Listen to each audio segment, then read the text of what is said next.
जय राम जी री ढेलाना भैरवनाथ मंदिर मीने दान पात्र निकलिया 23,31,000 रुपया और रसीदा में मिलाई ने 61 लाख रुपया 10 ग्राम सोनो और 5 किलो चांदी इकट्ठी हुई।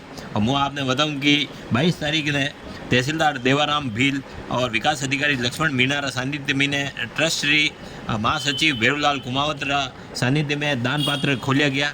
जन ने 23 लाख रुपया 23,31,000 निकलिया और बणमी ने विदेशी मुद्रा भी निकली। जणमी ने कुवैत दिनार भी निकलिया और अणी तरह जो है टोटल 61 लाख रुपया रो भंडार भेड़व्यो। अणी मौका पे अध्यक्ष जगदीश पालीवाल, महासचिव भैरवलाल कुमावत, कोषाध्यक्ष सुरेश कोठारी, संरक्षक रामलाल कुमावत, मोहनलाल और काफ़ी लोग मौजूद था। और यह जानकारी जो है मीडिया प्रभारी भैरवलाल कुमावत सेलागुड़ा दी है।